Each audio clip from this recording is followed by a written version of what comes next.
Grant and Brad's Ghastly Gab. Welcome to Grant and Brad's Ghastly Gab. I'm Grant. I'm Brad. And it is time. It is time to grab, since they just came back out, your 3D Doritos. It's time to get your incense cone burning because we're going back to Saturday Night Nick or Snick. I like how you singularize incense to incent. Incent? I don't know if you can do that. So is it like a, what else is like that? Like you say, is it deer? You don't say deers, right? No, you don't. Okay. I've never heard somebody say incent except you. I think I've always said that too. Oh, you have? So like I'm supposed to say, I'm going to light an incense? Yeah, an incense stick. Oh, you had to say the whole thing. Well, I said, well, no, I just say I'm going to light some incense. Back when I used to burn it a lot. I mean, we used to burn. You know how much we used to burn back in the day. I mean, we would have 3 going at once. We used to just go to places just to buy them. Like that was it. That's the reason why we went to a store or to like the fair. We used to buy shitload at the fair, I think, right? Yeah, and then as I got older, I got pickier, so I had to have the neg chomp in the blue box. That's all I have the. I don't know if you see it. I have the like economy pack. Yeah, that's the one. Yeah, I don't even know what it's called. It's like Sri on Bonus. Have you ever bought? I saw something else on Amazon. Have you bought the like different colored ones? Like there's like a green and a red like multi pack. I have bought some different ones, and I was really disappointed. So so they do smell different. Yeah, some of them are sandalwood and stuff like that. Okay, I don't mind a sandalwood every once in a while. It's just nag for me. Just yeah, that's all. It's like IPAs now. It's all I can drink. Like I can't I tried to drink a Bud Light the other night, or not a Bud Light. It was a Budweiser because I got them really cheap when we went to the. Dude, Budweiser is kind of rough though. Well, I went to Jungle Gyms and they had like this nitro, like try the nitro with 3 cans, and the 12-pack was $5.99 for Budweiser. And I was like, that's a good deal. Mm-hmm. And so I was like, you know what? I love having a beer for the end of the night where I'm not going to drink the whole thing. I've had my 2, but I still kind of want to sip on one, but I don't mind throwing like 3/4 of it away. Yeah. But I'm not going to do that with a nice beer. So I bought it, and I can barely, I can't drink it. I mean, I can, but I can't enjoy it. It's like, it's not worth it. It's not worth the calories. Okay. For me. Okay. Well, so you're a beer and incense snob. I'm a snob about so many things nowadays. I mean, you might you might be the world's first pinball snob. Why am I a pinball snob? No, I just like I want the hook machine, and then I want this machine. Oh yeah, no, it's just I like all pinball machines. Like, give me an old school like. Yeah, I like them all.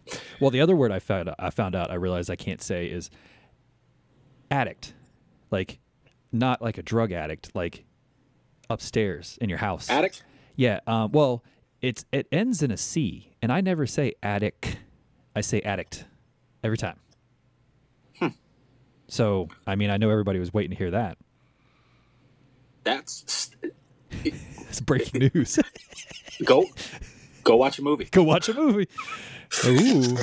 I submit this for the approval or whatever the fuck it is. So what have you been up to the past couple weeks? Well, I don't think we've actually talked much this. Well, a little during the well, no, I started the pay-per-view late, so we didn't even talk during the pay-per-view. Yeah, we didn't talk too much, and honestly, I'm still back where I was with wrestling. I just don't like it that much. I can say, I don't know if I want to dwell on it too much. That whole Sunday night was a waste of my time. Right? The one thing I was looking forward to, it was good. The thing I texted you about the SmackDown Elimination Chamber match. The first match was okay. It was great. I liked everybody in it. Sammy was fucking working for me. I love me some Sami Zayn, but it just kind of seemed like afterwards, when I know why they did it, but Roman coming out and then just squashing it, it just ended up being like for nothing. Like it was a waste of time. And then I love Edge, and it's cool to see Edge again. I don't know. Yeah, and then the other funny part was I did like the fact that I still don't know how to say his name, but AJ's bodyguard fucking just ripped that thing off the back, and AJ tried to steal the match with him doing that. That did make me laugh. But I didn't even know there were two I didn't know anything about this pay-per-view. Actually, I was kind of confused by what was actually going on. Me neither. I actually went to take a piss and like I was kind of moseying in my kitchen. Like, I don't know if I was like in the fridge or like grabbing a snack. And all of a sudden, Roman had won. Yeah. And I was like, there's a match now? Yeah. I didn't even know they were fighting for the belt tonight. Yeah. Let alone, like, I just didn't like it. I didn't like anything about it. I was on my phone most of the time, like playing, or I was watching YouTube. Yeah. I felt as though I had to watch it, but most of the time I was just waiting for it to end. I just don't like it. I did enjoy the NXT pay-per-view the other night. And see, I still have not. I was doing so well, and then I hit not Halloween Havoc, War Games, and I hit a bump because, like I said, I want to sit down and watch it. I can't just have it on in the background, and so I just haven't had time to sit down and watch it because I do still want to catch up. I shouldn't even say that. I enjoyed aspects of the NXT. I used to love TakeOver. Oh yeah, like love. That was more important to me than the I guess the main pay-per-views. And ever since the writer moved to SmackDown and they went to 2 hours, the 2 hour thing is what killed it for me. Like, it just I don't want to do another 2 hour show. Yeah, it's just not a tight show anymore. It used to be so good and leave you wanting more, and now it leaves me wanting less, and I hate it. Yeah. So. Okay, yeah, but I love Kyle O'Reilly though. Everything he does is gold. I mean, I'm still, even though he's hurt all the time, I'm a big Bobby Fish fan. Me too, but Kyle O'Reilly is the MVP of this last 6 months. Yeah. Finn too. Finn's been awesome, but yeah. So you've been busy, I guess was the point. Yeah, I mean, you know what I've been busy with? I've been watching The Mandalorian. So, you told me you hadn't even started it, right? I have like 2 episodes left. Of both seasons? Yeah. Oh my God. You don't know what happens, right? I think I got it spoiled for me. But I was listening to telling Steve Dave, and they said to fast forward if there's spoilers, and I fast forwarded a bunch, and then they referenced it. No, they referenced it later in the episode. But I don't know if that was. Here's what I don't know is you'll know exactly when it starts to happen. Okay, then I'm pretty sure I know that it's going to happen because Rosario was just around and she was like, "Hey, take him here, and maybe a Jedi will come out." So I'm pretty sure I know what's going to happen. But like, I'm always excited to see Rosario Dawson, by the way. But I was sitting there like, "Is that fucking Rosario Dawson?" Yeah, she looks exactly like the cartoon. Yeah, and I knew that. What's that person's name? I don't know her name. I'm so bad with especially Star Wars names, man. Like, well, it's not an easy name to say. Yeah, if you said it, I'd know it. Yeah, I don't remember. What but like, I knew who she was. I'm with you. I've sold the DVDs. What are those? No, the Infinity figures. Of her it's the Clone Wars, right? Yeah, whatever. But I've had a whole bunch of those Disney Infinity figures of her several times, so I knew who she was. I've watched a few episodes of the cartoon, so yeah, it was cool to see her though. Yeah, The Mandalorian is really good, and you need to get. I don't even know how you stay away from spoilers, but you need to get on that WandaVision. But I don't think I'm on the 3rd episode of that. I've been trying to kill it, dude. Okay, so here's the thing. And then on Justified, I'm on the last season, so I've been watching. Back to Justified. I forgot about it. Timothy Olyphant. I love Justified. He plays the Marshal in Mandalorian too. Oh yeah, he does. You're always excited to see Timothy Olyphant. I feel like whenever he popped up in The Good Place, and I was like, I'm not mad about this. You know, he just always plays a marshal. Well, he was in the last season of Curb, but not as Timothy Olyphant, as another character. But he's the same guy. He's just smiling Timothy Olyphant. He's very slick. Yeah. Is Timothy Olyphant. I wouldn't let Abby around him. I'd be like, Timothy Olyphant's going to steal her. I absolutely love Walton Goggins. Oh, yeah. He can do any, like, if you go back and, not Django so much, but if you go back and watch The Hateful Eight, which is a long movie to watch, and I don't know how much you want to do it. I've never watched it, and I own it. I own 2 copies of it. Well, you know me. I mean, Tarantino's my guy. He's one of my guys, and I haven't watched it. And it's a rehash, I feel, of Reservoir Dogs anyways, but it just kind of drags in some points. But Walter Goggins might be the fucking funniest person ever during this whole movie, and it's just him acting like himself is all. He's so good in this show, and he has this. I don't know. He's just so cool. Yeah, like, I have not. I have not watched Justified, but I feel like that I've never seen him play the role of Shane again. It was Shane, right? Yeah, she played Shane in The Shield. He's always played something different between comedy or just a little bit off, dramatic, but he's never been Shane to me again. And he was fucking fantastic as Shane. Like, I love Shane. You were actually upset when he got killed. Or I guess he did it himself, but spoilers. But yeah, I could watch. Does everybody die in The Shield? No, Vic Except stays Vic? because that was one of the better endings of a show, I feel, because Vic got exactly what he wanted, but he was miserable. No, but I know he didn't, but Lem died. That's what I thought. Remember, Shane killed it. He dropped the grenade in the car. Yeah. And then who was the other? Who was the fourth? Who was Ronnie? Ronnie. Okay. Ronnie, I thought, died earlier on. Fuck, I can't remember. What about... You know who didn't die? What? CCH fucking Pounder. That's Claudette? Yeah, I was going to say, what about Claudette Wims? Did Forrest Whitaker die? He didn't die, did he? I don't know. That show. You want to just do a separate podcast that's about the fucking Shield and how good What about that show Julian? Was? Which one was Julian? He was the gay black cop. Oh. No, I think he Dutch boy? I think he just got beat, though he did die in real life. Oh, no, he went to jail in real life. All right, anyways. Okay. Okay, so I've been watching all that stuff, and then you know what else I finally did watch? And I had seen it before, but it has been a long time. Okay. Was Basket Case. I've never seen it. That's the little puppet in the... It's the little puppet, kind of looking... He kind of reminds me of Krang from Teenage Mutant Ninja Turtles. Yeah. Though I feel like it's like a puppet, not a mad ball, but wasn't there like a... Oh, it's Boglin. Yeah. Kind of like a Boglin. Yeah, okay. Yeah. So I liked it. It was fun. Okay. It seems kind of ridiculous. But I don't know if I'd watch it again. Mm-hmm. It's one of those ones that everybody kind of holds up. It's like Basket Case, but it just seems kind of silly. Not that that's not why I haven't watched it, but it just, that's what it seems like. Like a Ghoulies or something like that.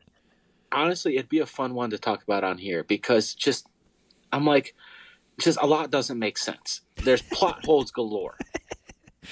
Does it matter though? Do you care? I don't know. I don't know. Yeah, a little bit. Okay. I mean, it can't be too ridiculous. I know horror can kind of go wherever it wants, but...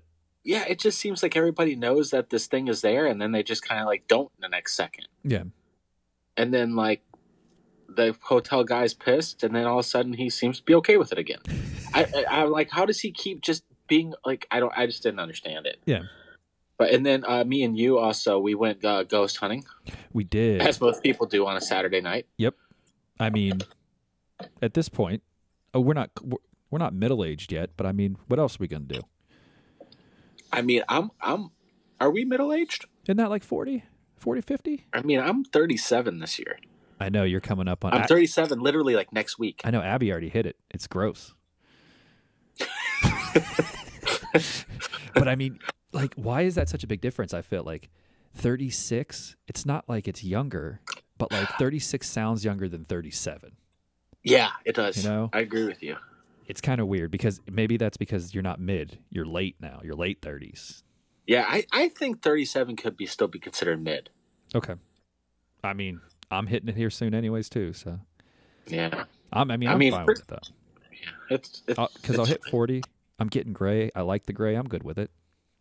Yeah, very distinguished. Yeah, but I mean, here soon, there should be a video presented. The presenting sponsor of that video should be Grant and Brad's Ghastly Gab. We teamed up with the Spectre Inspectors. I have too many brands because then it's under the Ghoul Scouts. I don't know what I'm doing. I just get bored in my basement and make up something new all the time. Yeah. And then you got to I'd make like a to t-shirt. see a sweatshirt that says this. I need to make something up. Hey, man, once again. Hey, else? Dan, what are you doing? Nothing. Hey, you're in a video now. You want to go ghost hunting? Ghost what? I mean, that's really what it is. It's just I call somebody and go, "Do you want to do this?" And they say yes. I mean, I haven't had any no's, I don't think, but I haven't. I did tapped everybody. I'll be honest, I haven't watched the damn video yet, but I watched all the stuff that you were posting on Instagram. It's so fucking funny. Mm-hmm. He was into it, man. He was like, "Well, no, Greenlawn's the oldest cemetery in Ohio," and I was like, "Did Dan do fucking research?" No, well, I enjoyed it. I cut it out, but he used to mow the lawn there. He used to cut all the grass there. Oh, okay. That's why he knows it. Yeah. Oh my God, what a job!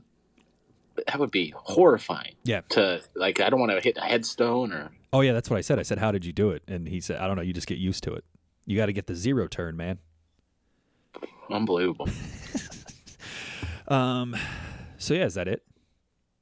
That's it. Okay. That I can think of right now. Not bad, not bad. I actually did something with my life. You went ghost hunting too. I did get to go with you. Yeah. But yeah, Tascala. I thought it was fun. I had a good time. I had a good time. It was great to get out. I always have a good time. I mean, I worry too much. There's always like 90 cameras going on, and I'm more worried about that than the actual ghost hunting, which I think it shows on the videos because I'm either not really in them or like I just kind of go, is there someone here? And then I move on. So, well, we kind of gave it to her because I really did think that if we were going to get some, they were going to do it for her. Yeah, they wouldn't do it for us. I mean, it made sense just to let her do it, and she lived there. Yeah. She was way into it, and but yeah, I did not feel anything in that house, and I'm a scaredy cat as far as that kind of stuff goes. I did not either. You're way more like if a teddy bear moved, I'd be fucking out of that house like Shaggy and Scooby. You couldn't see. You would be more like Velma. You'd be more like, let me get this magnifying glass out and see why this teddy bear fell out. I'd be down the street. I'd be more of what made it move because I'm still very skeptical. So it's like that's what I mean. I wouldn't. Yeah, I don't care. But also, once again, I'll reference it. I'll always reference it. You have also seen me run away from you and Mike and not really care about your lives at all when there's real danger. So it's true. Yeah. So I mean, I go either way. Real people scare me. What did you do with your life?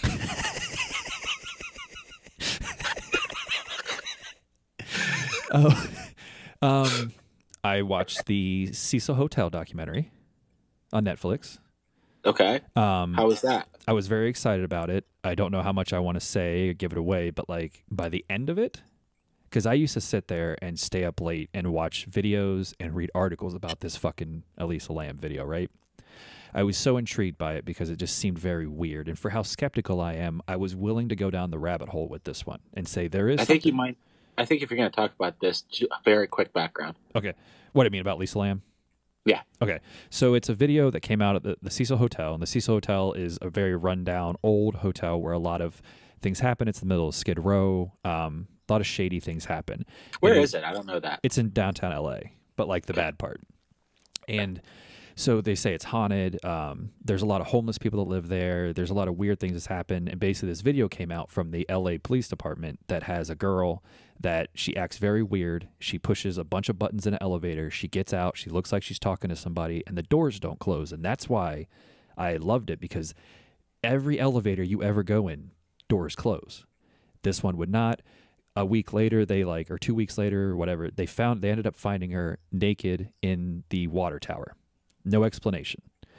No one could figure out what happened to her. So horrifying. Yeah. The YouTube videos are all so fucking weird. And that's why I would just sit there and I would watch It's one of those ones when you try to look stuff up, you always find that one.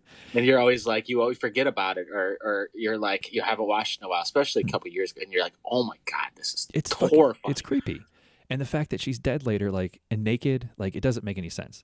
So Netflix, and there's no video of her coming down, right? No. There's just a video, and there would be video of her coming down because it's covered. Yeah, and she basically gets in the elevator, does what she does, and then she leaves, and she walks out on the same floor, and she's never seen again. Yeah. And so, Netflix did a documentary kind of about the hotel, but mainly about her to try to figure out what's going on. And like I said, without giving too much away, I was more bummed because they give you the answer and it's not what you're looking for. It's not satisfying. Yeah. It's just, It's kind of what what you think happened, but nothing fantastic about it. Okay. But it's worth a watch. It was still, it's only 4 episodes. So, I mean, it's not anything crazy. Okay. I got 3 shows going right now. I'm done right now.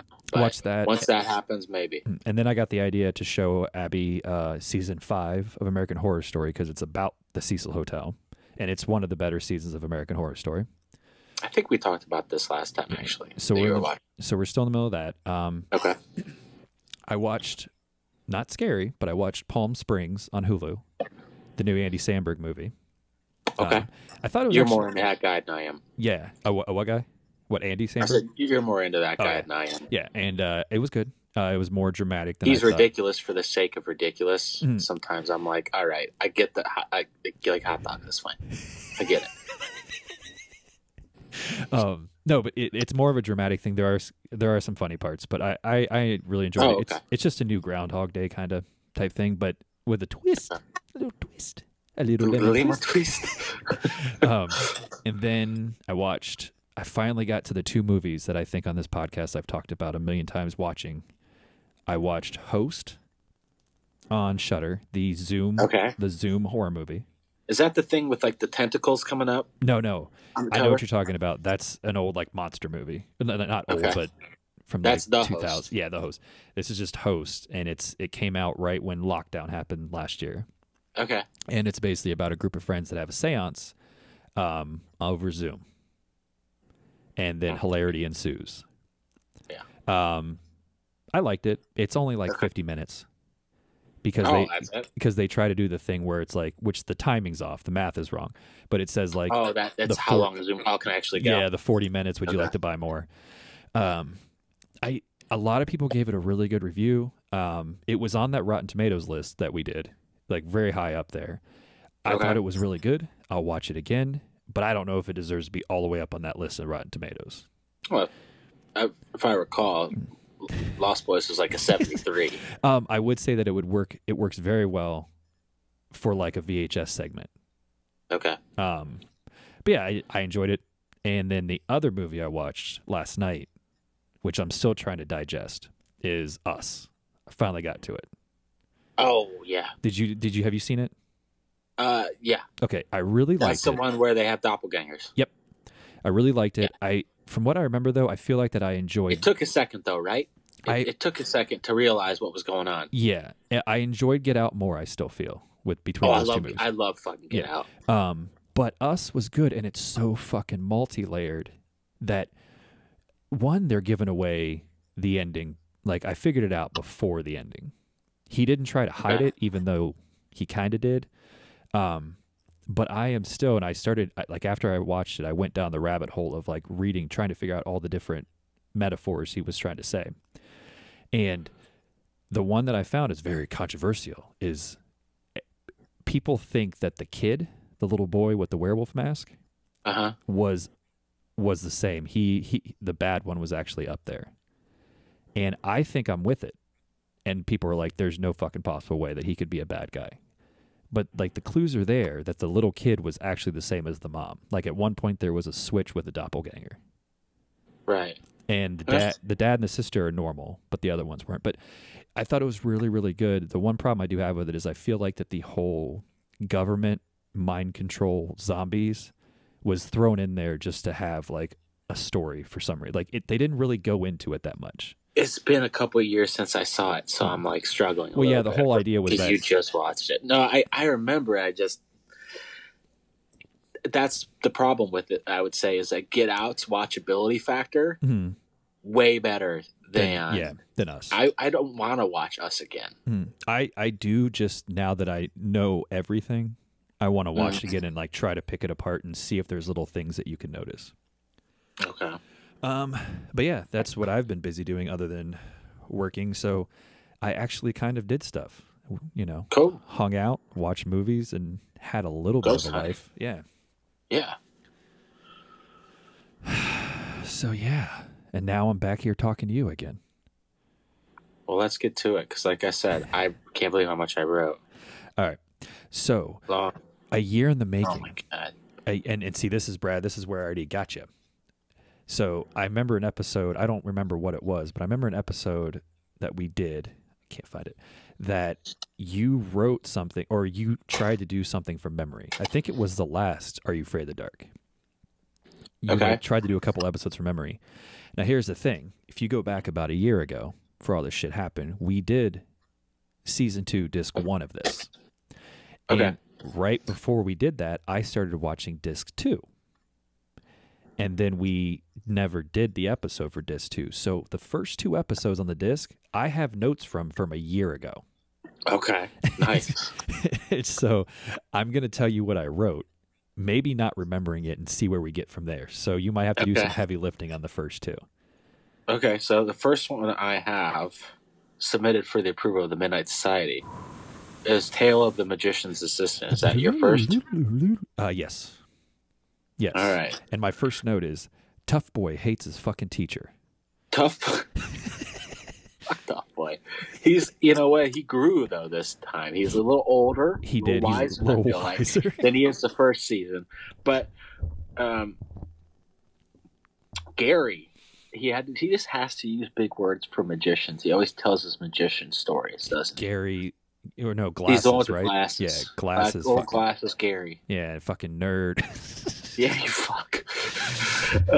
So he's the storyteller, and he starts out. He's like, Todd Marco's dad just died, and he's fucking sad. Yeah. And he's applying for a job because his mom works all the time. And he fucking needs some money, some little extra scratch, trying to help some things out. He got that cheddar cheese. So obviously, he finds a trailer in the middle of nowhere with multicolored, outside of it, parked in the middle of nowhere. And he's like, "Well, this is where I'm going to get a job at." And I have it says Shandus. Is that right? Shandus?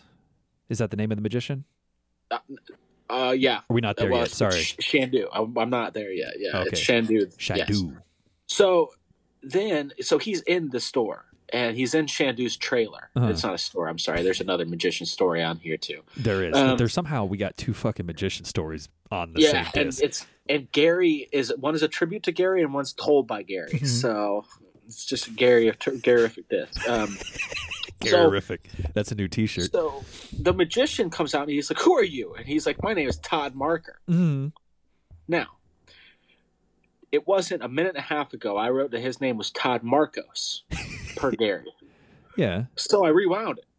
Did they change the name? They fucking changed the name. At one point it's Todd Marcos, and at another point it's Todd Marker. Well, real quick, why do they need to say his last name? I've never really thought about people's last names that much where I would say them. I have nothing about this. Okay, I do have. So if you're saying that he already met Shandu, he sees a tree growing but doesn't get to touch it. Yeah. Shandu the Magnificent. Okay. Todd wants to be his assistant. Shandu's old as fuck. Oh, Todd Marcos. And his wand is interwoven branches, which is what you were talking about. And he's like, "Hey, don't touch that." And he's like, Deadite sorcerers used it. Yeah, it's starting to come back to me now. Okay. And Todd Marcos or Marker is like, okay. Hey, it's cool, man. I do have my next note. So if I just read one down, I put never mind. It's a wand. So that's the tree I was talking about. It's a wand. Yeah. So he goes home and his mom's like too busy for him. She's just like, "I fucking hate you because you remind me of your father and he's dead." Well, one, did he say a rule out loud? Did Shandu give him a rule? Oh, there are rules. Do you have them written down? I have, my notes are rule 1. Awesome. Never, and I say never touch the tree wand. Okay. And because then Deadite sorcerers used it. Yeah. Repeat that. Sorry, I didn't have that part. Deadite sorcerers. How'd you spell that? For 11-year-olds here, Deadite sorcerers. But like I kind of put notes between it. Then I put he brought up his dad, just bringing the fucking mood down. Todd's fucking terrible.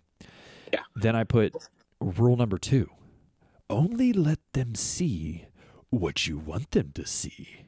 Right. That is rule number 2. And now rule number 3: the cardinal rule: never get caught in your own reflection. That's not right? No, that is right. It's reflection? Yeah. Okay. You can't get caught in your own reflection. Okay. Because you'd die. That's not good. Yeah. Oh, okay. So his mom is too busy for him. I think that she's sleeping around. She acts like it's work. Now, since I don't remember, suspicious. She's always leaving at night. Now, since I don't remember, was she hot mom? Tight clothes? She wasn't bad. She was not bad. So do we have tiers? Is there hot mom and then not bad mom? She's hot. No, she can be hot mom. Okay. She's probably the most hot mom on this disc, so she's hot mom. I might fight you on that, and we'll get there. Look, I might not be thinking about something. Okay. Okay.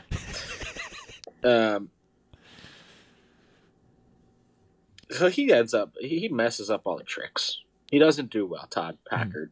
Nope. Todd Packard's on the office. Todd, Marcos. Or Marcos. Okay. Yeah. I'm a Marcos pizza fan, by the way. You a Marcos pizza fan? Yeah. Okay. I like all pizza. Well, I know. No, I do like Marcos. Okay. So he used to be the toast of Broadway, I put. And how does a movie series?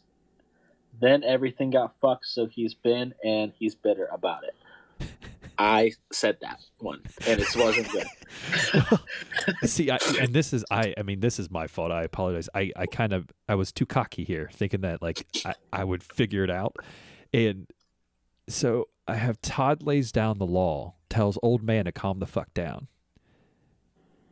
Yeah, I don't know what you're talking about. Okay, and then I have he's giving him the first worn bow tie. Oh yeah, he's like, hey, here's my bow tie. I love you. Shandu gives Todd Marcos the bow tie. Yeah, and I love you. And so he gives his tie from his first performance, and then they're literally doing like a child's birthday party, and I'm like, how the fuck is he paying Todd Marcos? Like, there's like 12 kids there. What do you get? Like $100 for like. I mean, how much could he possibly be getting paid for this? He used to be the toast of Broadway and have a movie series. Well, if you remember the Back to Ghostbusters 2, the Ghostbusters weren't getting shit for doing birthday parties. It's true. So Shane says, oh, Shandu says the kid isn't the worst assistant he's ever had. Which, I mean, I don't even know what that really means. Well, I have Todd did an okay job, I guess. So I'm thinking that we're back on the same page. He's fine. He was average. Yeah, he's not bad. C. Yeah. Yeah. It's like a 75%. And the next thing is, Ted has a Deadite stick. Deadite sorcerer stick. Yeah, I really do rely on you to really cover the story, and I just make comments. So I wasn't prepared for this. Well, every once in a while I like to throw you a curveball. And then I put Todd acts like nothing happens. Mom is too busy for him. She just wants to sleep. Any idea what that means? What do you mean, like she's on painkillers? She might be.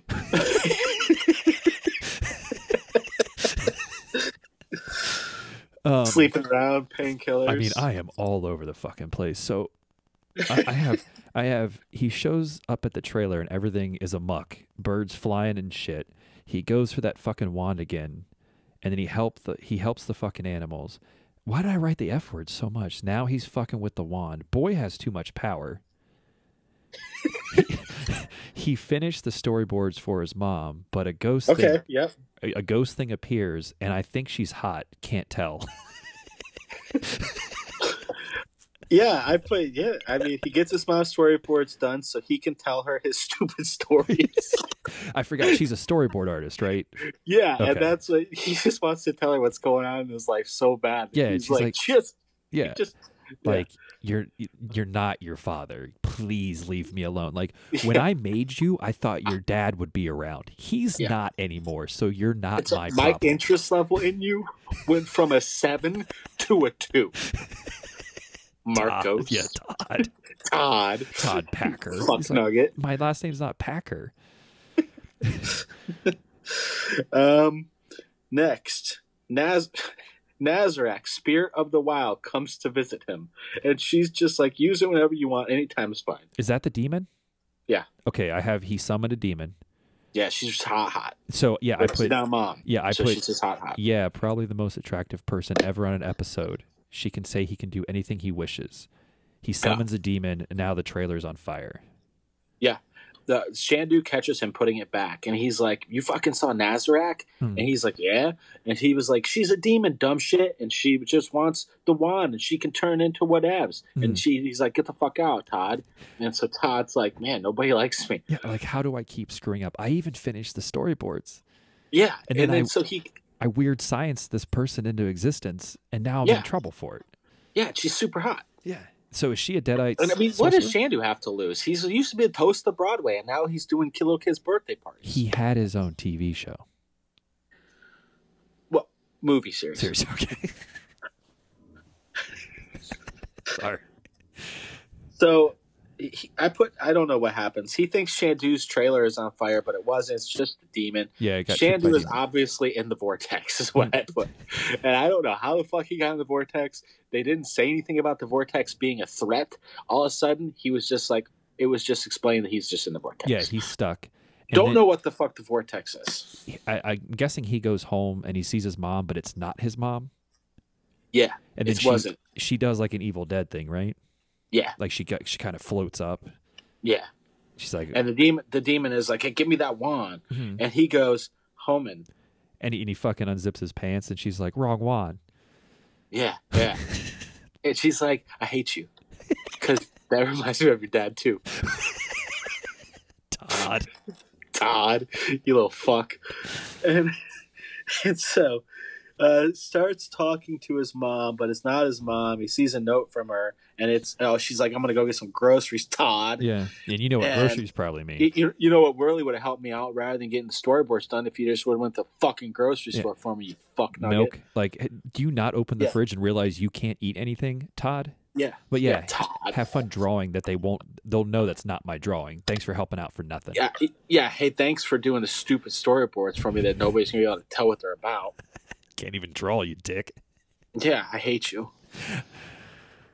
7 to a 2, Todd. So I put. Then of course Shandu is in the toaster and tells him to remember the rules. In the toaster? Yeah, like his face is all sudden. It's on a toaster. It's on a toaster. Okay, I'll take it. Yeah, and it's like, remember the rules, Todd. It's like the rules are. Never touch another magician's wand. Yes, what you've already fucked me on. Okay, let's see. Which is why I'm in this toaster now. Number 2. Only let them see what you want them to see. Yes. Like, which, obviously, I want you to see me right now. On this toaster. And number 3, the cardinal rule. Never get caught in your own reflection. Which I'm really helping you out with right now, as I am in the toaster. If you look at the toaster, if I wasn't, reflection. Yeah, you're dead. Unless you have one of those weird white toasters that no one likes. Yeah, yeah. All right. And then I have they're reciting the rules to each other. Tricked the demon, made him shoot himself. Yeah. So the kid is going to the vortex. He attacks the mirror because of rule 3. So I guess he gets into the vortex and Shandu comes out. Then Shandu's like, you should take the stick. I really don't like it anymore. Shandu just disappears. And his mom is back with an armful of groceries. And she's probably like, hey. You hungry? Yeah, you hungry? You probably can't even make grilled cheese. It's literally like 2 ingredients. But after all this, Shandu's like, you can have it. Well, I wrote Shandu is happy, but like still dead. That was my note. Yeah, he disappears. Yeah. He like floats into nowhere. And then the tough boy is wondering how David made that fire roar with a simple stick. But you don't remember that. No, I don't. I ended with still dead. I like this one. This one was fine. I'm good with it. The next one. So I'm guessing hopefully this is the next one that you didn't, that you're old on, or you're old school on, or you watched a year ago. Is the Tale of Old Man Corcoran? Corcoran. Okay. It's Irish, Scottish. I have to remember which one this is. I think this is the 2 little boys with the graveyard, right? Okay. Right? So, yeah. Okay. Hide and seek. The gang is playing. Yep. David wondering how a game could have to do with a scary tale. New kids on the block.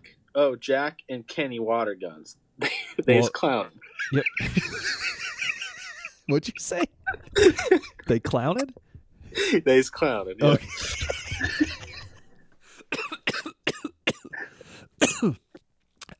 Yeah, I have the same thing. Kids just moved in. They have super soakers. Boom, sneak attack. I'm guessing he snuck attack. Just fucking 2 pumps, hit that shit with a super soaker. There are super soakers involved, yes. And one of the brothers is kind of nice, and one is more of a tough boy. Mm-hmm. And they're from the east side, which is a real tough place to grow up, apparently. And these kids come up, and they're like, hey, we like to play hide and go seek. Do you like to play hide and go seek? And they're like, oh, I bet you're too scared to come out and play. And basically call them cowards in a way. And the kids are like, oh, fuck it. It's in a cemetery, though. And they're like, all right, well, fuck it. Go. I put the same thing. I think Kenny's a chicken. I guess it's in a fucking cemetery. So, yeah. I'm there so far. So they climb the fence and go when they get there. And everyone just keeps jumping out at each other. Well, I put these kids had the worst hiding places. Yeah, well, because they didn't try to hide, right? I figured this one out. I don't remember this one from when I was a kid. This one was not hard to figure out. And then I put Ollie Ollie Oxen Free, they said. And then I put, this is Welcome to Dead House. All these kids are dead. He goes through all the names that it shows the cemetery, like the graves. And I put, we are definitely going to see their names later on the graves. Let's see if I'm right. Okay. So I got it within like 2 seconds. I was like, this is just Welcome to Dead House. Yeah, and I put, there's a story of a crazy guy that cut some kid's hand off and died in a grave. And then I put, all these kids are dicks. Yeah. Because that's the thing. I think they invite the new kids, like they just moved into town. They invite them to come play in the graveyard. And then they're just fucking like mean to them the entire time. Right. I put, Girl Geek's a tough story. Someone walks around looking for trespassers. Ghost plays his harmonica. They start playing. I have a harmonica as well. To be fresh graves, and they don't see. Too worried about actually hiding.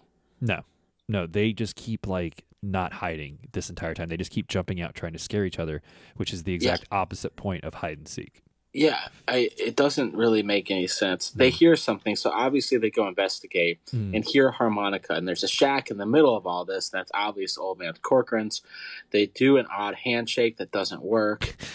Skin is what Chris Chambers called it in Stand By Me. Oh, a little skin? Yeah, skin. Yeah, that's the Gordon. Slide off. That's the Gordon. Give me some skin. He was so cool. All right. Do you know how long it would take us to do an episode on Stand By Me? Yeah, it would take me a long time. I love that movie. It'd be like a 3-parter. Well, the movie's long as hell, and then we both love it, so it's like, it would take forever. Yeah. Is it long? I think it, like, or maybe it just feels long. I don't know, and not in a bad way. I don't think it's the same as like long. It's the same as like Shawshank Redemption, where you're just like, is this movie still happening? Well, no, I'm saying like how it feels to me. Like, is this movie still happening? But like, you're not mad about it. It's just it does kind of go in parts. Yeah, where like the journey to start the journey, the journey, and then when they finally get there, and Eyeball and all those guys, Ace and all those guys get there, and you're like, oh fuck. Yeah. And then the end where you're like, Chris Chambers dies.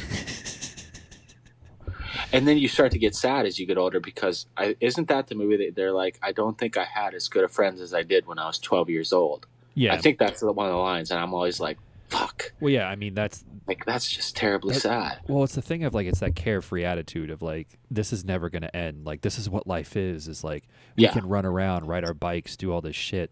This is never going to end. And then you get older and go, that's all I want. I just want to go back to being 12. Like, yeah. Sorry.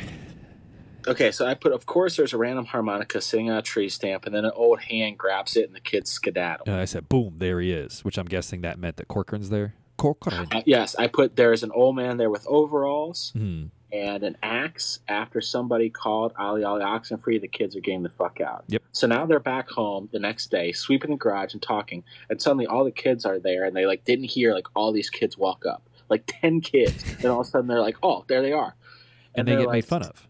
Yeah, and the kids are like, well, obviously we're playing again, and the new kids are like, well, we don't really want to, because like, we saw them at Corcoran and shit, and they go, and the kids are like, you're such a fuck. Yeah, we hate you. We don't like you. He's not there. You and he's like, there's no such thing as Old Man Corcoran. No. And they're like, all right, well, fuck it, we'll go anyway, because they start doing like bok bok bok thing, and the kids are like, oh, we ain't They call we're it from Yeller. the east side. Which anytime you hear chicken or anything like that, do you just think of Back to the Future? Yeah. Okay. I mean, I think that movie ruined it for everybody. Yeah. I do have that when they went back the next night, they still cannot hide for shit, and it's terrible. This is a deep cut. I put, I feel like we hid better in your basement. We did. That was fun. That's some seventh grade. Which, going back to that, man, how the fuck did we not hurt ourselves? Like, why did your parents let us do that? I don't know. It's such a bad idea. It was my birthday, I guess. That's why. I know, but running up those steps. I mean, yeah, I don't think we got hurt. But no, I remember somebody hid in like the freezer once and messed up a whole bunch of food. Yeah. And I was pissed at them. That sounds like a Mike move, to be honest. I don't think Mike was there. I thought Mike was there because didn't you do it in 7th and 8th grade? I thought there was 2.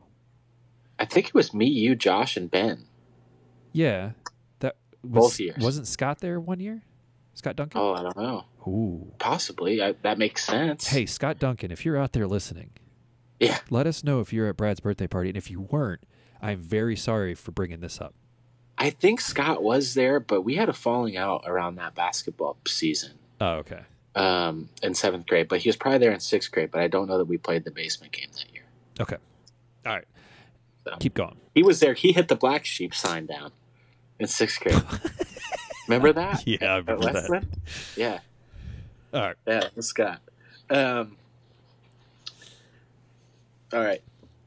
So they see the old man chopping wood. Oh, hold on. All right. I have something that says, "Who is Ron Oil?" Yeah, I put Ron Oil as one of the kids mentioned.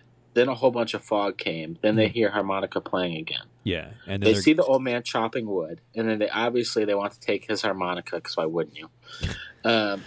Then they start till he starts to come back, and apparently he doesn't see them and just grabs his harmonica and goes. The little brother doesn't want to get the harmonica, but then the other one does. A little one goes. He's willing to die for this harmonica with his flashlight. Yeah. Yeah. So, yeah. But then he goes into the cabin, and his flashlight dies. And everybody's flashlight. He tries to steal the old smackaroo. It doesn't work. But it doesn't work. I put the door closes and locks. Mm-hmm.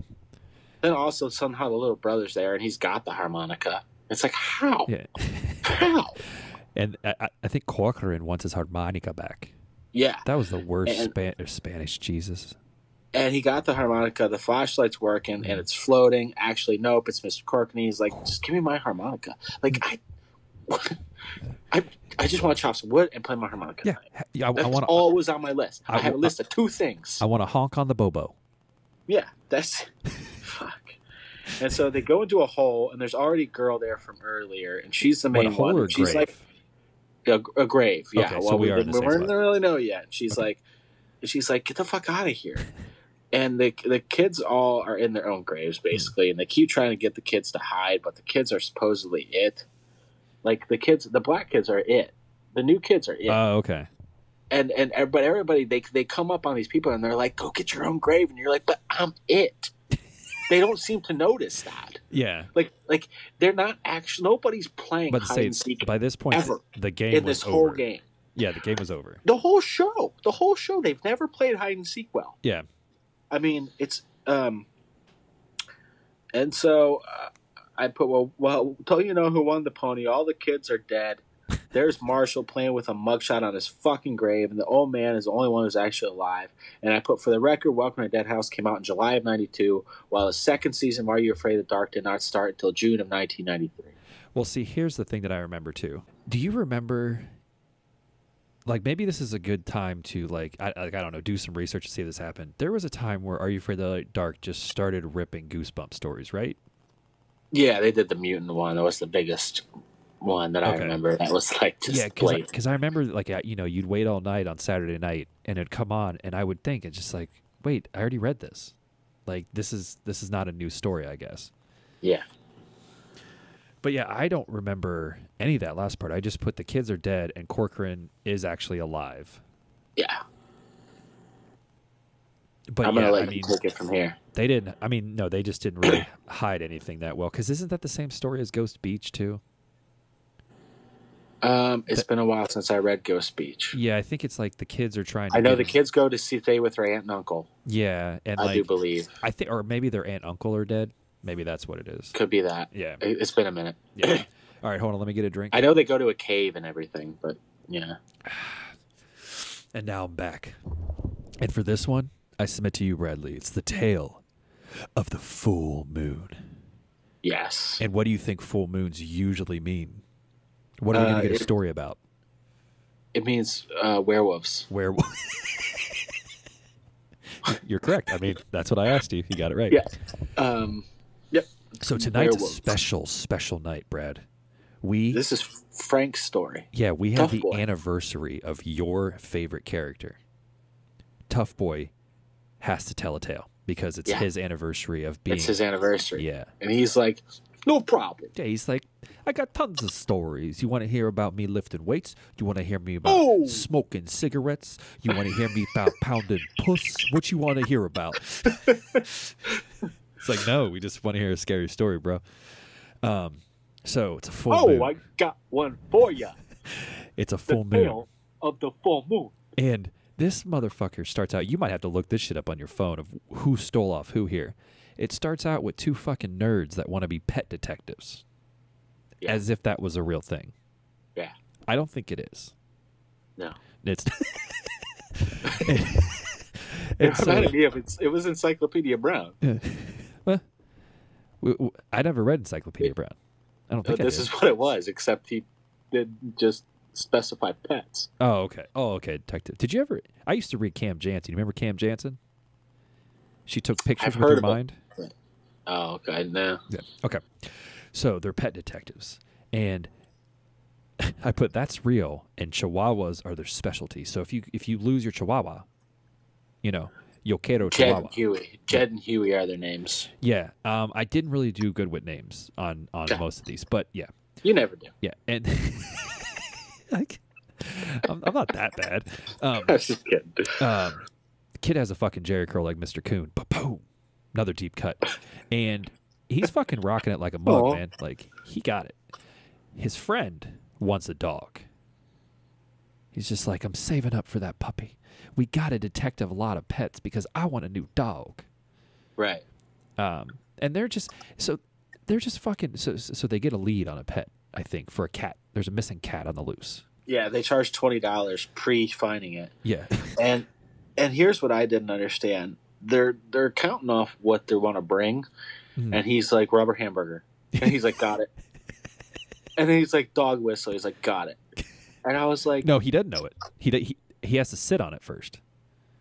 Well, I put, and they are bringing a dog whistle, is what I said. Oh, okay, yeah, he can't find it. So, and he sits on it. He does like the weird, like I want to repeat all this though. To find a cat, they're bringing a rubber hamburger and a dog whistle. Well, this took me a second to write down because at first I swear I heard them say, "Here, kitty, kitty," but then I was like, no, they're looking for a dog because they say some other bullshit that has nothing to do with a cat. And I had to like sit there and pay attention to what they were looking for because they eventually pull out the like cat fishing pole thing with like a bird on the end. So yeah, but that's their strategy. They're like, pay us $20 and we will walk down an open street saying, "Here, kitty." That's our detective work. Yeah, we're not doing anything else. That's what we got to do.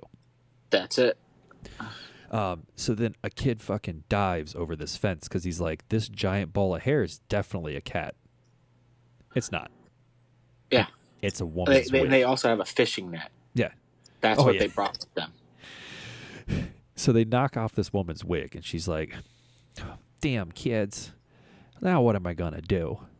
And and he's using a magnifying glass, and then I hate these kids. Yeah, oh no, there's not one, like, redeemable quality about either, which Mr. Coon does fucking disappear. He comes back, but he's gone for a while. It's all about this other kid, which, yeah, it's not any good. I put that they did find Misty's tag. They did. And their code names to each other are Rin Tin Tin and Lassie.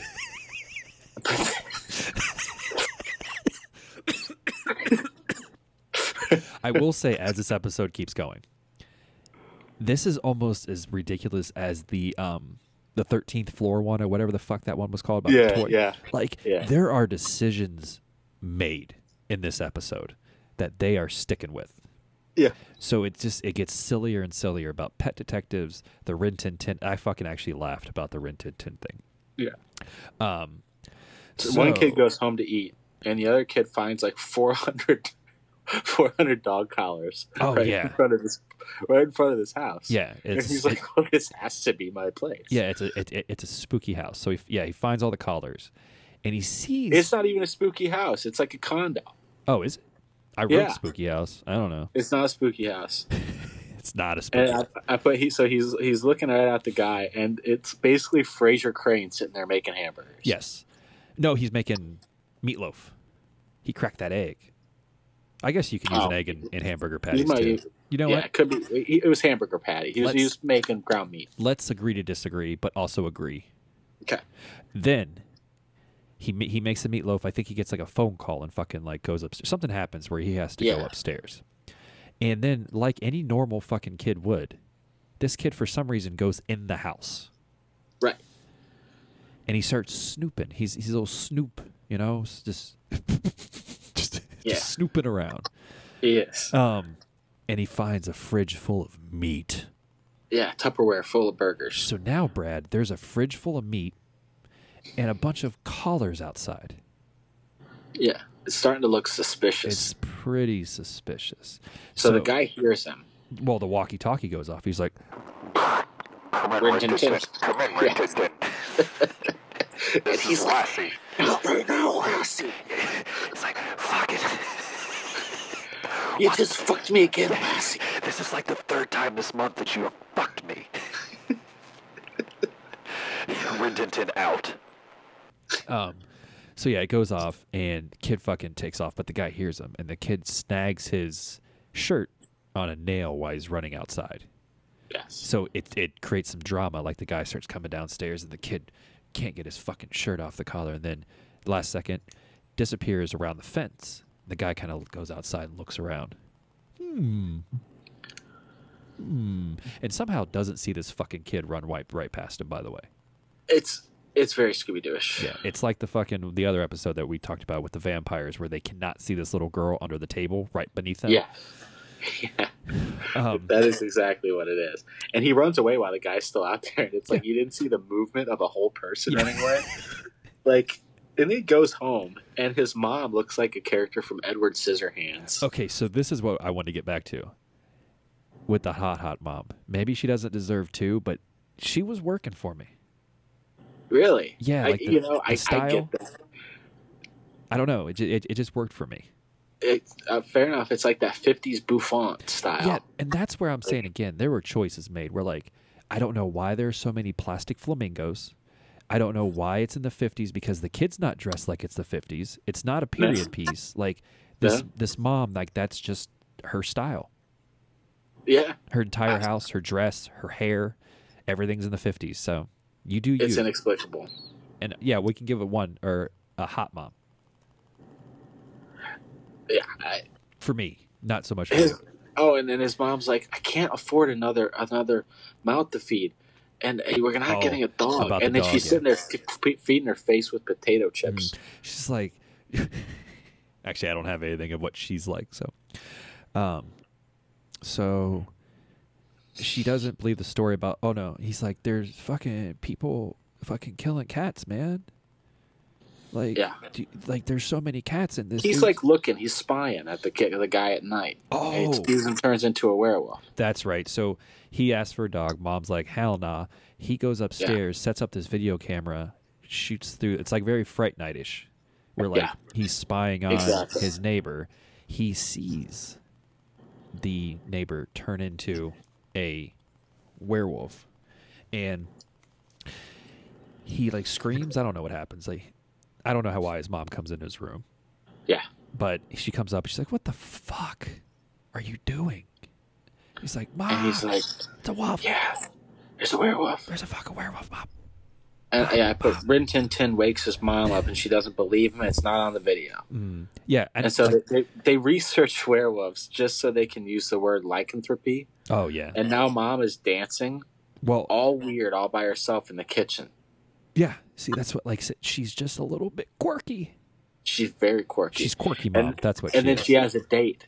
Oh. And that's why she's so excited. Who do you think that date's with? She's like, she's putting napkins out. She's fixing the girls. She's like, I haven't felt the tingle in a while. Rin Tin Tin. And Rin Tin Tin's like, who is it? And he opens the door. It's Werewolf Man. The Werewolf Man. Does he have a name yet? Hamburger Man? No, it's Ray Fraser Crane. Fraser Crane, sorry. And he's like, well, wouldn't you fucking know it? Is basically what Rin Tin Tin says. It's like fucking, and he does that thing that like Skeet Ulrich does in Scream. He's like, hits himself in the head. Like, how did I not see this coming? And he has red roses, so he's not a werewolf. And the food looks fucking weird. Yeah, but the kid, I mean, this is, and then once again, another fucking call out. This is a very Lost Boys-ish scene. Yes. Where he's just like, and he doesn't even try to stew like Corey Haim. Like, he calls this shit out very quickly. Mm-hmm. He's like, bitch, you're a werewolf. Yeah. The guy's like, no, I'm not. He's like, you're a fucking werewolf. And then the mom's He's like, Rin Tin Tin, go ahead and run upstairs. Fuck you, Rin Tin Tin. Yeah. Fuck you. I hate everything about you. It's the reason your father left? Yeah. It was you. Yeah.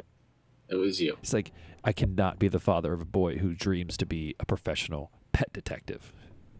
Yeah, he calls Lassie, and he's taking a bath with goggles on and a fucking shower cap. He is. See, another weird choice in this episode that I don't mind.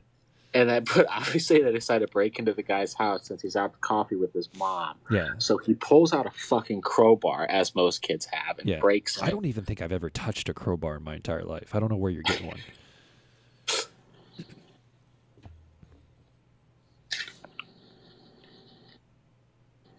You all right? Yeah. Oh, sorry. I thought you paused for a second. So they go in, and the meat is gone from the fridge. Oh. And then all of a sudden, it's just like, oh, he has a twin. But it's so like they could have done more with it. Yeah, he just shows up and he's like, "What the fuck are you doing in my house?" And then he's like, "Sorry, twinsies." Yeah, and they're like, "We got a twin, but like, don't fucking make fun of the fact that my brother is a goddamn wolf." Okay, you named yourself after a dog, so I think we get a pass here. I did put he has a twin and the twins and he's a werewolf. I put holy shit, I didn't see that one coming. I mean, yeah, I didn't see it coming either. I thought that somehow he was hiding it. Yeah, I put the werewolf finally has Rin Tin Tin and Lassie cornered, but the fuck in Rin Tin Tin blows the dog whistle, and then the other brother comes and he's like, "Oh, I see you met Gordon," and then mom's like, "I know about Gordon. I'm sorry, Rin Tin Tin." So this kind of blew my mind. So like, she met this guy, had like half a dinner with him, maybe a cup of coffee. When did he say all of this of like, you know what, this relationship is feeling so strong to me that I'm gonna let you know about my fucking shape-shifting brother. And like, I think that's what your kid saw, so like, don't get so mad at him. And then also, I'm gonna take you home to see him, and you're totally cool, right? And she's like, like, I live with a kid who calls himself Rin Tin Tin. She's like, I've done worse. Don't worry, this isn't my first date, okay? Yeah, and mom already knows, and everybody's just very calm about it, and it's just like they call it a disease of lycanthropy. Yeah, it's cool. It's fine. Yeah, don't worry. It's a disease. Yeah. So obviously they get married and they're living together, one big happy family, and Jed finally has a dog. He throws the bone, and the dude fucking catches it, and they're all like, "This is what a family is." And I think he has a shirt. Yeah, freeze frame. He has like the apron that says like "Kiss the cook" or whatever the fuck it says. Yeah, everybody's happy. Yeah, and then I actually like this one. No, I did too. For how much we shit on it, I thought it was kind of fun. But I still like I said, it's a fun episode that I didn't mind anything. It cuts back to Tough Boy, and they're like, "Well, it's time to roast a Frank." He's like, "What? Like, I'm actually believing that all of my friends would put me in the fire right now." Yeah. Oh no. And then they're all like, "They're like hot dogs." Yeah. Oh. Another freeze frame. Hot dogs. Thanks. So yeah, then we move. I did most of that without looking at my notes. So that's very nice. Yeah, I'm getting better, man. The next one, number 5 on the disc? 4. No, oh shit. The Tale of the Whispering Walls. So this one's the worst one. I'm trying to read and see which one. Oh God. So hold on, before we start all this, I didn't actually do any research. I told myself to. Do you know anything about this phenomenon of it being a leap year and whatever the fuck it was? No. It was a leap year and something else. Like that's the reason why all Oh this yeah, was happening. it was full moon on a leap. Full moon on a leap year. Does that actually mean anything? I don't know. Okay, we didn't give anything away there, but fucking, it seems to come up, and I was very confused because I've never heard about this leap year full moon thing. All right, you start talking. I gotta run upstairs real quick. Oh God, he's leaving me all by myself. Let's see how I can do this. I put, uh-oh, there's already someone there in a hooded robe, but it's just one of them. It's a full moon on leap year, and you have to wear a mask for protection. One of the girls out of the Midnight Society looks like a druid. That's what I'm explaining here. So then she starts telling the story about fucking full moons on leap year. We have 2 kids, and fuck you, Brad, because I know their names. It's Claire and Andrew. They're coming home for an amusement park, and there's a nice little Zebo reference in there that you won't be able to discuss with me because you went upstairs. They have already passed Highway 9, and they stop to see where Highway 9 is. But that was a fake sign that falls down. And they end up at the Whisper Inn, Brad. They do. Now, the Whisper Inn looks pretty run down. And they go in, there's no one in there.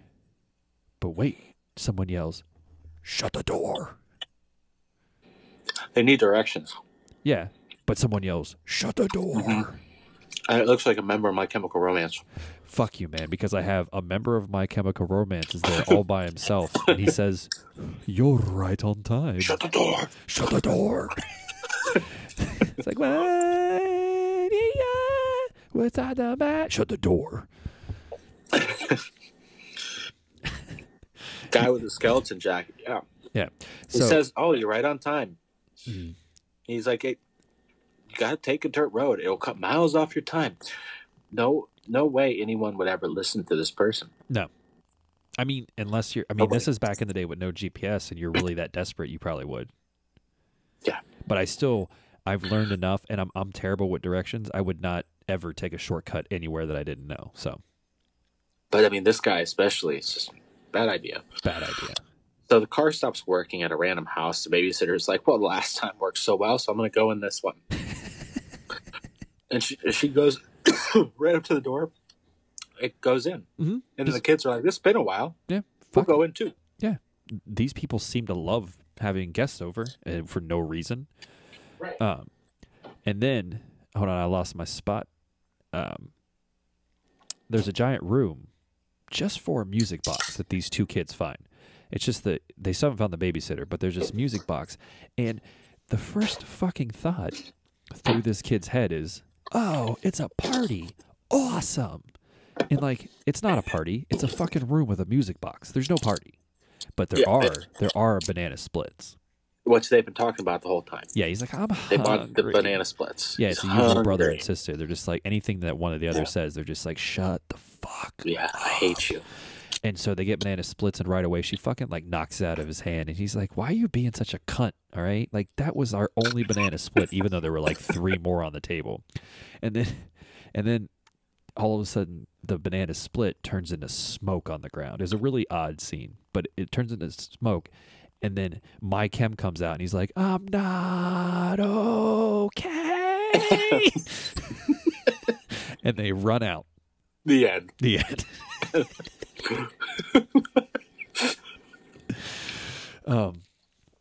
Yeah, and for some reason they go to find the same guy. Like, yeah, immediately they're like, "Well, let's go back to the restaurant of the guy who's just a smoky face." Yeah, so on the floor. It doesn't make any sense. So you have a dude in a fucking inn or bar or restaurant, whatever the fuck it is. You see him at yet another place in the fucking ground, and your first thought is to go back and find him again. So they go back to the Whisper Inn. And there's a bunch of like 1920s people like in the bar having a party, playing music, and they just keep going, "Well, it's a leap year and a full moon. Yeah. That's why we are here." They don't seem the least bit alarmed by all this. It's basically in the 20s. Yeah, but it's still not really explained fucking why they're there, right? Unless I missed something. No, it's really not. Okay. Nothing is well explained in this at all. No. So then... Especially the poor decisions that every single person makes ever in the story. I'm not okay. So then, cool guy comes over from the jukebox, and he's like, Hey guys, calm down, dog. They'll be here. Cool. He acts really fucking weird, is what I'm trying to get across. Oh yeah, it's. So then they're like, "What is that fucking house, bro?" And they know about the nanny. They're like, "Oh, your nanny will be fine." And they're like, "Wait a minute, what?" Yeah. They're like, well, like, whose house is that? They're like, it's Master Raymond's house. Yeah. I don't know. And it's like, who's the house living in is a better question. Oh, and I was like, what the fuck does that even mean? Like I said, there were like 90 ideas thrown out and nothing like was explained. No. It's like, yeah, who lives in the house? Oh, who does the house live in? Yeah.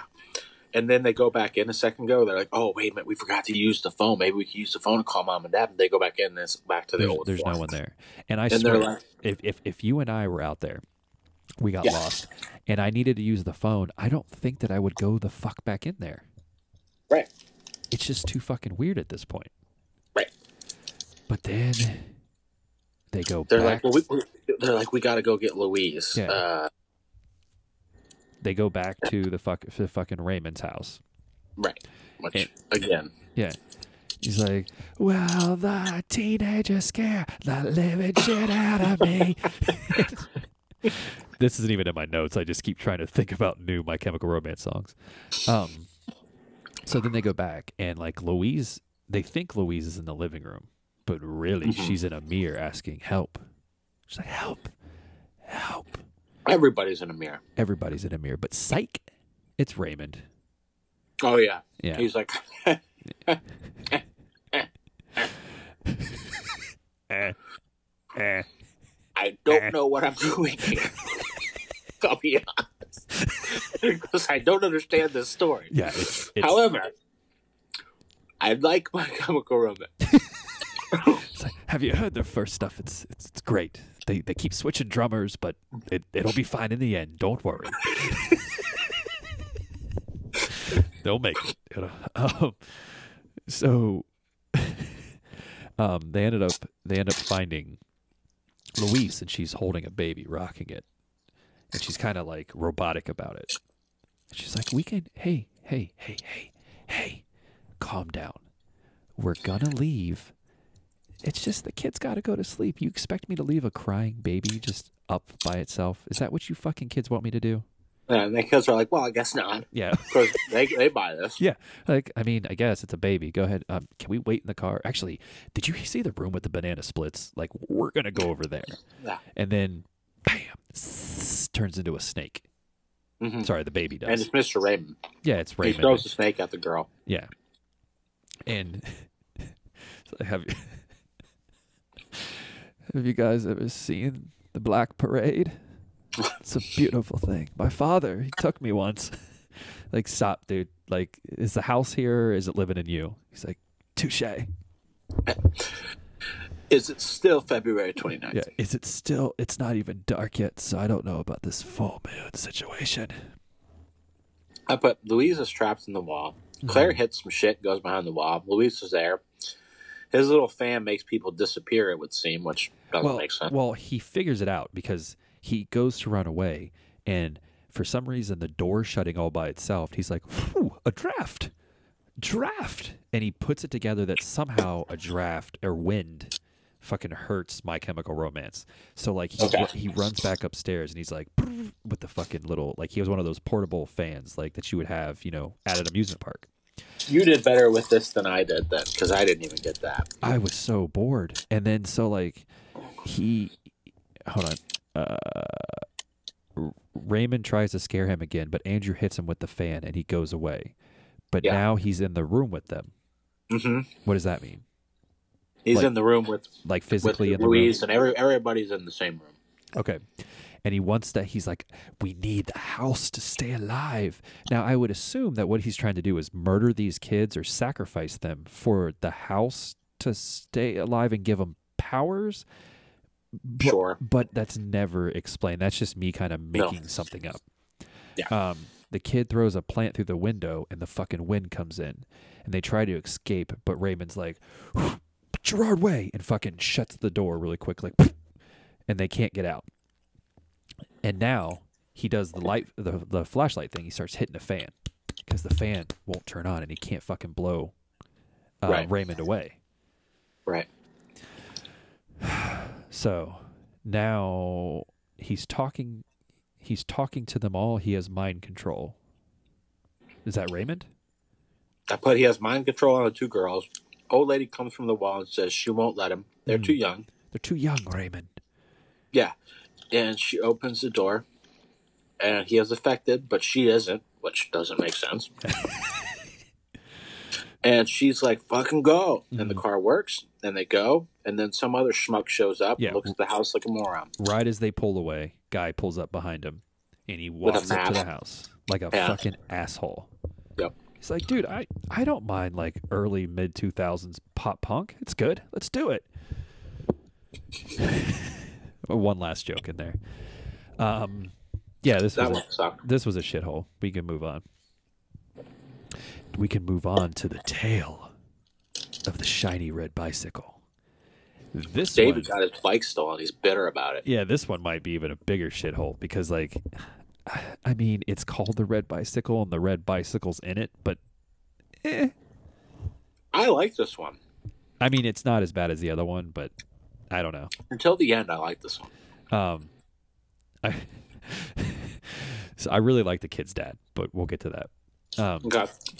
So yeah, the Midnight Society, they're roasting marshmallows, and some people are late. They didn't make it on time. The kid fucking sad sacks it back, and he's like, oh, got my bike stolen. So I made a scary story about it. So he starts out, it's these little Canadian fucks are riding bikes. So some older dude lets out like a water main. Yeah. So it flows. Yeah. And it goes down. He let out a dam or something. I don't know exactly what it is. Something like that. And the kids are racing, and they were one of them's leaning on the bridge. Well, like, Braceface can't fucking say a word to save his life either. He's like, I beat you. I totally beat you, man. Like, it's fucking all over the place. It's awful. Yeah. I just wondered why they picked that kid. But yeah, so they race to, like, this bridge, and fucking, they're just hanging out.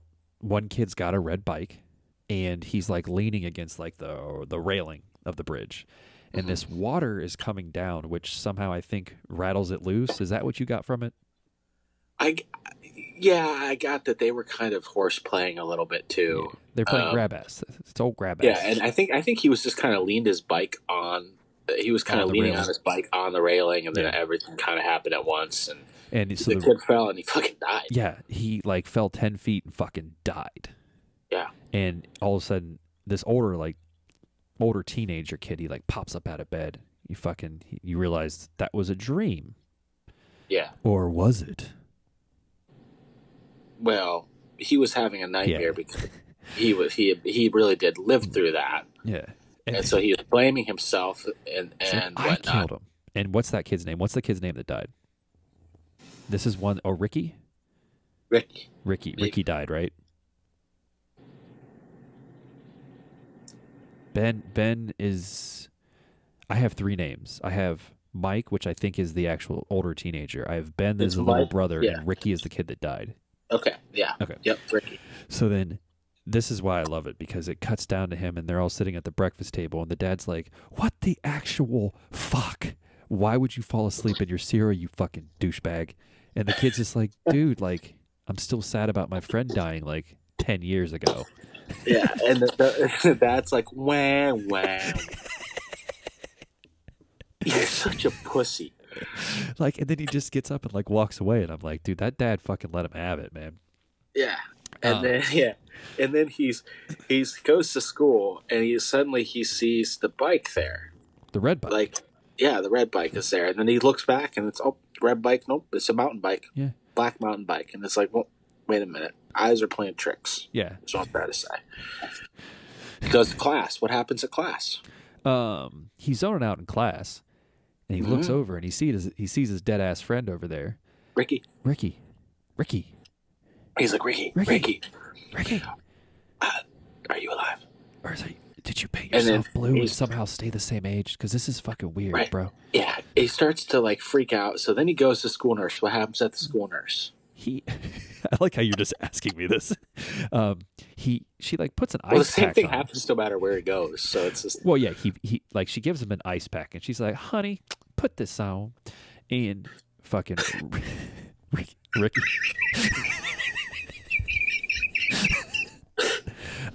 And he sees fucking Ricky again. Right? Yeah, he sees Ricky again. I was like, did I fuck that one up? So and she's like, so then the dad picks him up, goes to the doctor. You really don't see him at the doctor, I don't think. But he's like, also, all you need to do is rest. Yeah. That's it. Yeah. And then you'll be fine. So and he's like, Dad, I've never, and I mean never, missed the first day of fishing season. Yeah. And I didn't know that was a thing. But yeah, so I did want to point that out. That they're like, we're taking you to the doctor, not like a psychiatrist and not like a medicine, like a medical doctor. It's we're taking you to the doctor. And then, you just need to sit in this bed. Oh, and by the way, I'm going to say it out loud so you feel bad about yourself. I'm going to go rent a movie for the whole family to watch, but you. Just to let you know. And then also, we're going to go fishing tomorrow, and you can't come. Yeah, you can't come. You have to sleep. You're too tired. Yeah, right, you little bitch? Because Ricky died. And then they're driving home, and they see a kid in a red sweatshirt. He's like, He's like, Dad, that's Ricky. And his dad is like, fuck it, I'll buy into it. He stops the car. He turns around. He goes to stops, and it's a girl. And it's like, so then it's like, and the dad's just sitting there like, I hate my son. And then it just flashes to Ricky. It's like, I could have came in a sock and not had to deal with any of this bullshit, right? Socks. Good pull.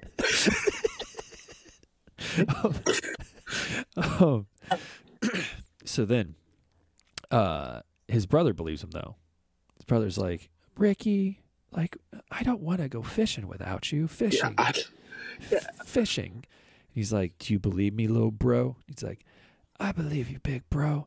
And fuck yeah. He's like, I'll come with you. Or no, like, well, the older brother's like, I'll come with you. Just fucking wake me up. Because, like, I'm not even sick. My dad's just an asshole. Yeah, I put Mike needs to rest. And they share a room. And at night, there's a dead kid walking like a zombie. And, it's just a dream again. Just a dream. And then I don't know how I just came to this, but the dead kid is trying to save Mike's brother. Damn it, I should have thought of this sooner. He tried to tell him yesterday at school. Why didn't he just wait until he was like in the bathroom washing his hands or something? I mean, yeah. I mean, I guess you can't control a ghost. But yeah. So then the kid leaves to go fishing. He does. And he's like trying to hit the rocks at the window. We don't really know why. Yeah, because what are you going to yell up and be like, Dad caught me? I like you. Yeah. I support you. So then the fucking Ben... Brad just did devil horns. So then fucking the guy wakes up and he hears voices and the ghost appears. So he says, fuck it. And he gets out of bed. And then he gets in a fight with Ricky. Like, Ricky's outside, I think, at this point. Like, he runs outside. And he's like, Ricky, like, are you real, man? And, like he gets all fucking upset with him. And he's like, fucking, like, you've been fucking with me. And now, like, I have to lay in bed all day while my parents watch movies. And Ricky's like, shut the fuck up. Your brother's going to die. I mean, all right, let's just cut the shit. So... I skipped the part there, but... No, I don't even care. So, he goes fishing. He goes fishing with his fucking friends. And his friends throw his little bobber to the same exact place where Ricky died. But it's fucked up. Yeah, but not really. He's just like, hey, it's kind of like dropping into somebody's wave. It's just like, get the fuck out of here, you fuckface. Move over. And he's like, so he goes over there. He gets his foot caught by a 12-pound rock. By a 12-pound rock that eventually we find out might have broken it by stepping in it. We're not sure. Yeah. And the same guy comes and he undoes the lever, or so the water comes. And he's like, I can't believe it. Shots. I'm stuck. I can't. And it's just like, and you should have seen what he was stuck under. Mm-hmm. It was basically like 4 pebbles and a rock. Yeah. And this is still Good story. This is still not enough water. Like, if it came at you full force, it would free you. If you just kind of like get a little bit low, it'll go right past you. You're not fucking getting killed by this thing. I thought the raw water looked okay. I might disagree with you. Yeah, but if you actually think about like what was coming at you, like I don't think that would kill you. Yeah, and then all of a sudden the bike he rode there, the bike that Mike rode. Yeah. It turned rusty. The red bike he rode. Yeah. He rides to save his brother because Ricky told him to. Yeah. And good story. They find it down there because he leaves. Yeah, and then they find him. The next day they find Ricky. They're like, "There's Ricky's body." Yeah. Fuck. It's been so long. All we had to do was look where it might have fallen, and we would have found it. All I needed to do was almost have my brother die. Yeah, I mean, I think you're right. I think it was like a decent good story, idea, bad, and it just kind of didn't wrap up well. But I like the '90s feel to it. I enjoyed that. Yeah. Now this one I'd seen multiple times. Well, this has one of your favorite things, man. It's got a reoccurring character. It does. It's not your favorite reoccurring character. No, but actually it might be. I don't know. He's pretty great. This is Tale of the Dark Dragon. And David's telling the story this time, and David's like, "Hey, Gare, I love you. It's your B-Day, and you know what Gare likes? God. He likes magicians." Why did David get my birthday? I know what he's going to do. Yeah, guess what I'm going to do? No, don't. Gare? Please don't do it. I'm going to tell a story about incantations. About magic. He says the word incantation. He does. I was like, what the fuck's an incantation? Yeah, and I wrote nerd again. Even though it's not. Like, if somebody was like, "Hey, let me teach you a magic trick," I'd be into it. Yeah. And I also wear glasses, so I don't know why I need to call them glasses either. Yeah. But there are Keith. Do what? Keith is the main character. See, I don't know if I wrote it. Oh, no, I have a Shelley. I think I call Keith Undercut. No, Undercut is Shelley's boyfriend. So yeah. Okay. Yeah, because KC is the other guy, right? It's kind of like it's like a Urkel Stefan thing. Yeah. So Keith was in a bad car crash. He has braces on his legs. Yeah. And then there's two popular kids in the library, obviously playing hacky sack, as most kids do in middle school. I wrote the same fucking thing down. But before that, I wrote that kind of hot librarian. Like she's going to turn into like she's all that by the end of it. She's all that. Yeah. That's she's exactly kind of like, hey, Keith, like there's a dance coming up, and I was what are you thinking about doing for the dance? Yeah, and he's like, nothing. Fucking nothing, dude. Look at me. And he's like, I don't have any. I have no interest in seeing you. Yeah, I don't dance. Okay, so will you please leave?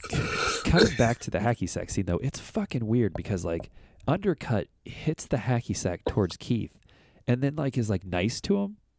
Like it's weird. This is He's like, "Hey, help me, Keith," and then he's like, "Oh fuck, Keith, like you have braces on your legs." I didn't know if you do this, but you have braces on your legs. I'll be honest with you, I just fucked up. I am so sorry. But at the same time, I do need that hacky sack back. Can you move at all? It's just right under the middle of you.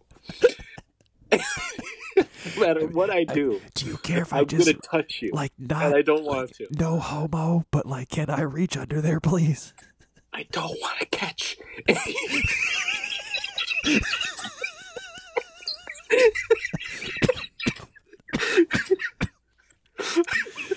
All right, I'm going to move on from that.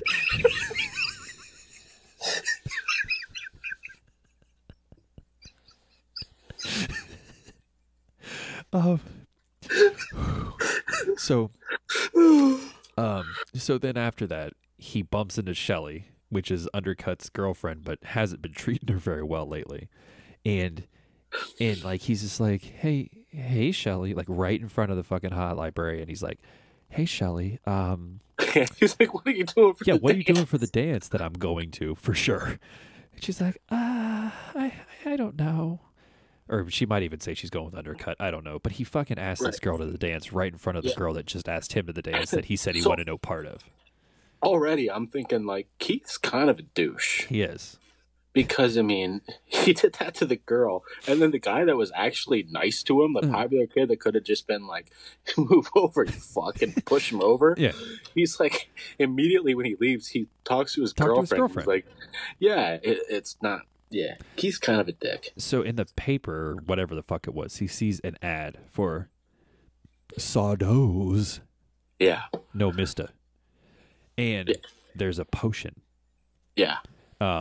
He goes in. He's like, "Is sourdough here?" It's sourdough. No mister. I'm like Keith. Come on, sourdough. And it's like the worst thing. It's just like, do you have the potion? He's like, what potion? He's like, the potion that brings out the best in people. Like that's the name of it. Doesn't even have a cool name. And Sardough's like, can you explain it a little bit more, please? It's like, I don't know. It's the fucking one in your ad. He's like, oh, that one. Yes, I have it right here. And then he's like, he's a fucking used car salesman. So he's just like, make sure you only do one drop at a time. Don't drink any. And fucking, how about $40? The kid's like, you can go and fuck yourself, Sardo. No, mister. I'm not paying that shit. Yeah. In order to make yourself like perfect, he's like, $40. Yeah. I mean, that's the thing. Yeah. He's like, I'll do it for $35. And he's like, sorry, I just don't have that much money. And then he stops before he leaves, and he's like, well, how much do you have? It's like a fucking, I can't even think who's on the $20 bill. A $20 bill. It's Andrew Jackson. He's like, how about a Jackson for your troubles? He's like, fine. Sawdo gives up. And then he fucking tries to go get a receipt for him for like 10 minutes. And then Keith kills his bunny. Yeah. Because he feeds him the fucking potion. I did not get this. How would it turns him perfect for a second. But I guess, but how would you know it worked? And then the instant that Keith turns his back, that fucking bunny turns into like a gremlin or something. That's exactly what I put on here. It turns into a gremlin bunny. So Keith is all excited. He's like, I got the potion. Don't have to do any work. Don't worry about it. And now I have cool hair because I'm a cool guy, hair guy. Yeah, it's like painful for him. Yeah. And it cuts his hair. No brace. It's painful for him. It cuts his hair. He can walk and changes his style altogether. Yeah, he has cool amazing stuff. Says he's KC. Yeah. The cousin of Keith. And he goes right up to the girls. Well, and he wakes and he's like, yo, girls. But Hot Librarian catches him. Because she is like his neighbor. She does. She sees him leaving, yeah. So then, he goes to what's the name of this diner? I didn't write it down. I put Back to the Future Diner. Okay, we'll go with that. So then he goes over and he's like, I'm KC. I'm Keith's cousin that you've never seen in school. And she's like, oh, you have great hair. And you know what? You have no brace, which is like a complete turn on for me. Yeah, and I like your jacket. Yeah. And like me and Undercut, we're not doing too well, so it's good. Right. So he wakes up back to normal, but he has some fucked up like body marks around his neck, but he doesn't really show it real well. No. So yeah. Yeah, and then Librarian's fucking 20 questions all of a sudden, and she's like, "What are you doing? What's wrong? What are you doing? Huh? She's just on his fucking ass, and I'm starting to understand. He's like, I don't want to go to the dance with this bitch. Yeah. And he's like, you ask a lot of things and stuff, so. Yeah. Like, I'm always so interested. Then he has dinner with his dad. His dad seems like kind of a loser. And his dad's like, well, what's going on? And he's like, I don't like school and I don't like being in accidents. And all of a sudden he has like a Teen Wolf hand. And he's like, fuck, I gotta go. Bye. And he grabs it. And he goes to throw the potion away because it's not working for him. Mm-hmm. But like he throws it away. But then what happens? He throws it away and then what happens right away? Shelly calls. Yeah. She's like, Shelly's like, is Casey there? Is Casey there? Because I have no interest in Keith, so there is literally no reason. I think we're mixing the names up. Shelly calls Keith over to watch TV. What? Who's Casey? The main guy? Casey might be the main guy. Oh well, we'll just keep it as we have it. So then, what's it matter? She's like, you want to come over and like watch TV, and he's like, well, I mean, hold on, let me get KC.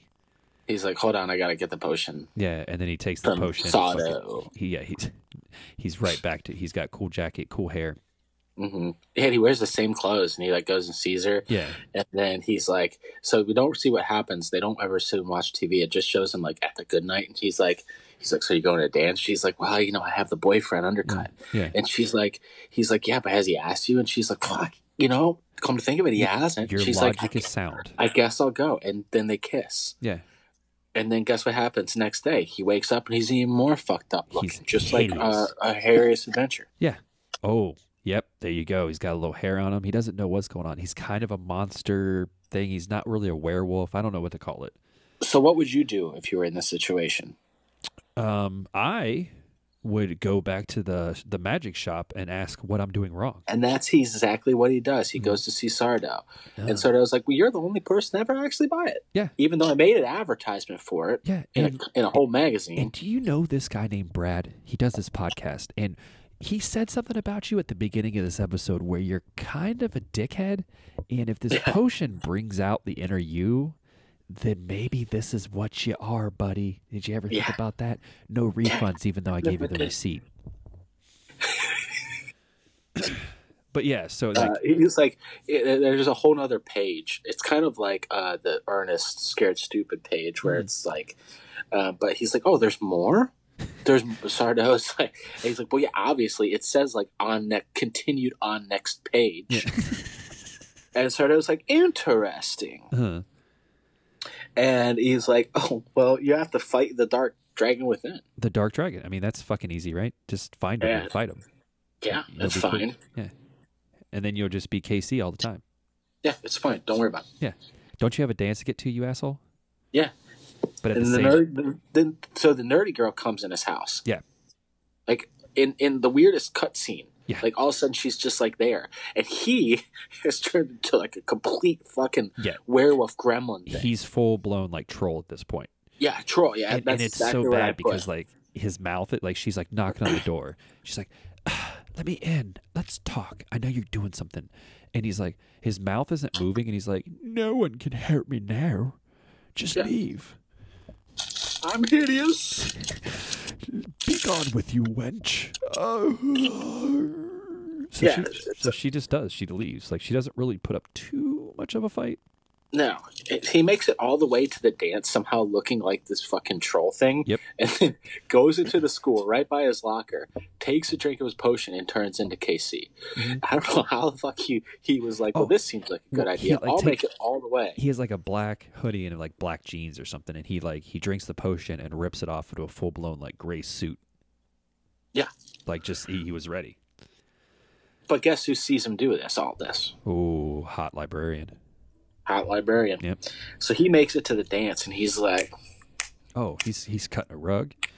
He's like twisting every girl. He's like the end of Scrooge. He's just like kissing people. He's like, hey. He's like Teen Wolf. He's like, boom, boom, boom, boom, boom, boom, boom, boom, boom.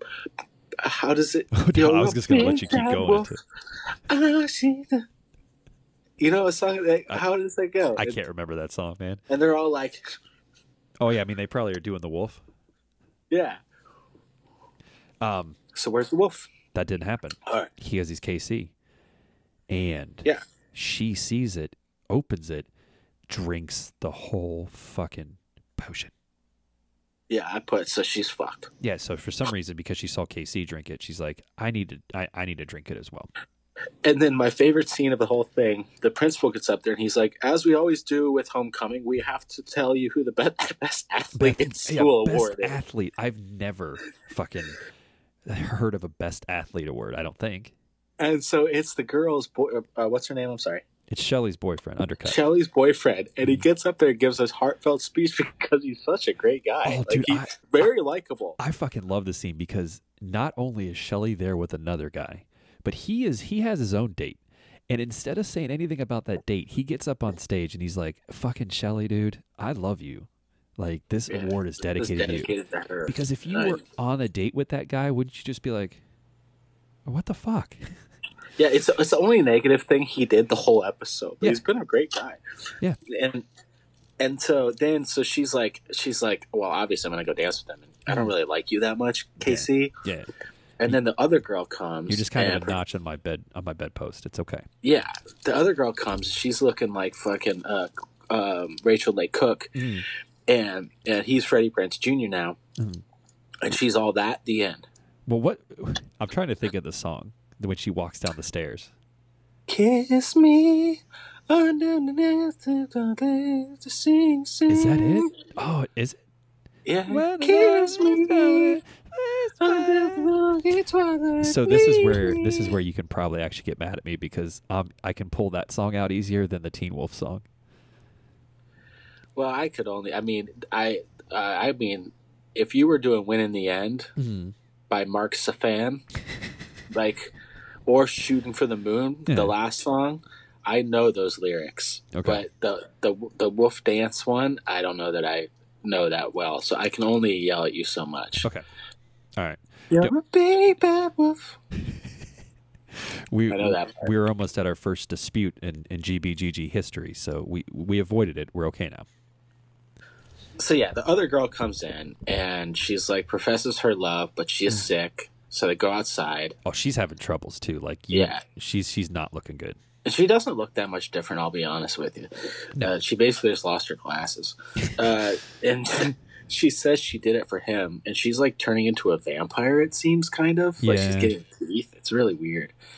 And then, almost like a Rankin and Bass special, he spills a single tear on her. He's like, "I love you," or something like that, or "I care for you," or some shit.